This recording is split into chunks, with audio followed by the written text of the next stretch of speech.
Para a gente conseguir entender a economia brasileira de hoje, a gente precisa, sabe, dar uma olhada para trás.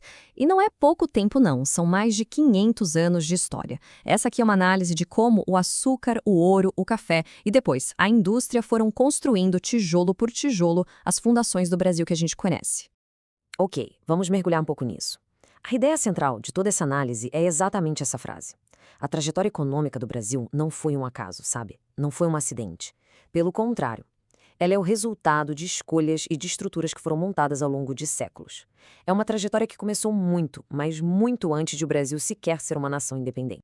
E tudo começa bem aqui, na nossa origem, na matriz colonial. Vamos entender como as primeiras decisões econômicas acabaram definindo o destino do Brasil por séculos e séculos. Desde o primeiríssimo dia, o Brasil foi pensado não para ser uma nação autônoma com vida própria, mas para ser uma peça na grande engrenagem do Império Português. A lógica era bem simples: explorar os recursos daqui e mandar toda a riqueza para a metrópole. E isso quer dizer o seguinte: um mercado interno forte aqui dentro não era só desnecessário, na verdade era até indesejável.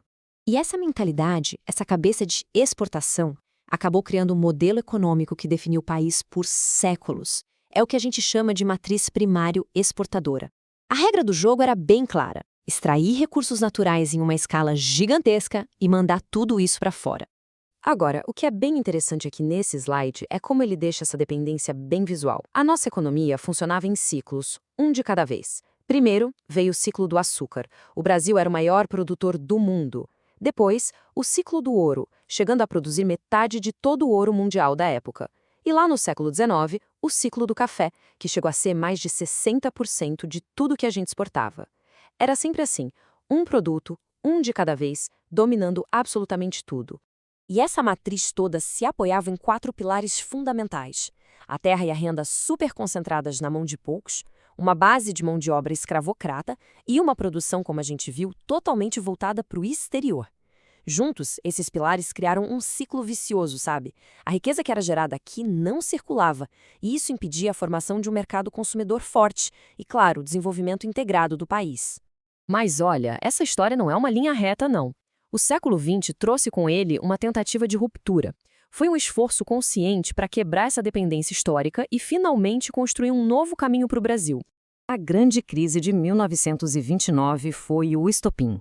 Ela quebrou o mercado de café e meio que forçou o Brasil a olhar para dentro de casa. A estratégia mudou completamente. Em vez de importar produtos industrializados, o país passaria a produzir eles aqui mesmo. E aí nasceu o nosso grande projeto de industrialização por substituição de importações.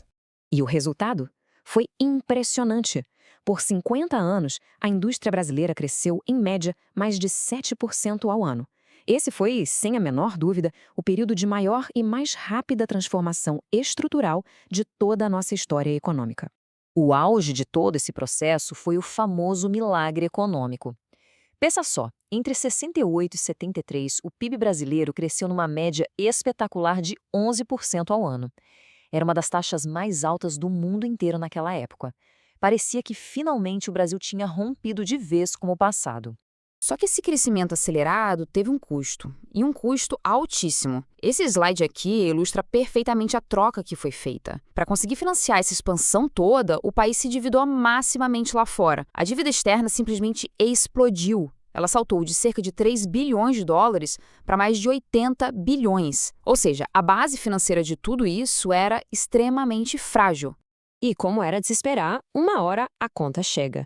Os anos 80 e o comecinho dos anos 90 foram marcados justamente pela crise dessa dívida e por uma instabilidade econômica que a gente nunca tinha visto antes. O ponto crítico é esse número aí, hiperinflação. No início dos anos 90, a inflação chegou a passar de 2.000% ao ano. Isso destruía completamente o poder de compra, tornava qualquer tipo de planejamento, seja para uma família ou para uma empresa, simplesmente impossível. Aí, em 1994, veio o Plano Real. Foi um marco.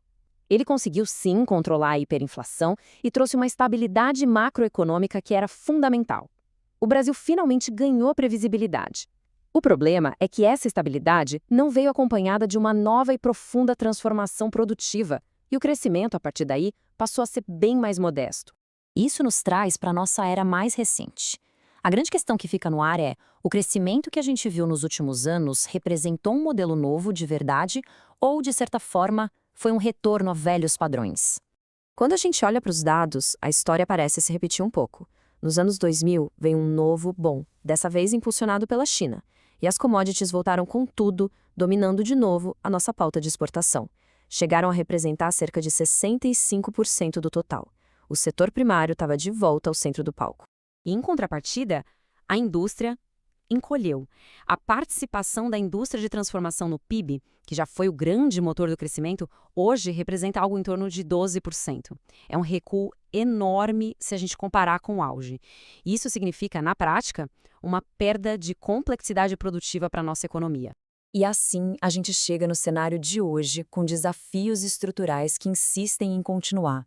A produtividade da economia cresce muito pouco, a desigualdade continua sendo uma das nossas maiores marcas e o equilíbrio das contas públicas, bom, é um desafio constante.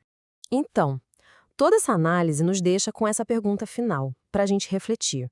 Depois de toda essa jornada de ciclos, de rupturas, de retomadas, será que o Brasil conseguiu, de fato, transformar sua estrutura econômica fundamental?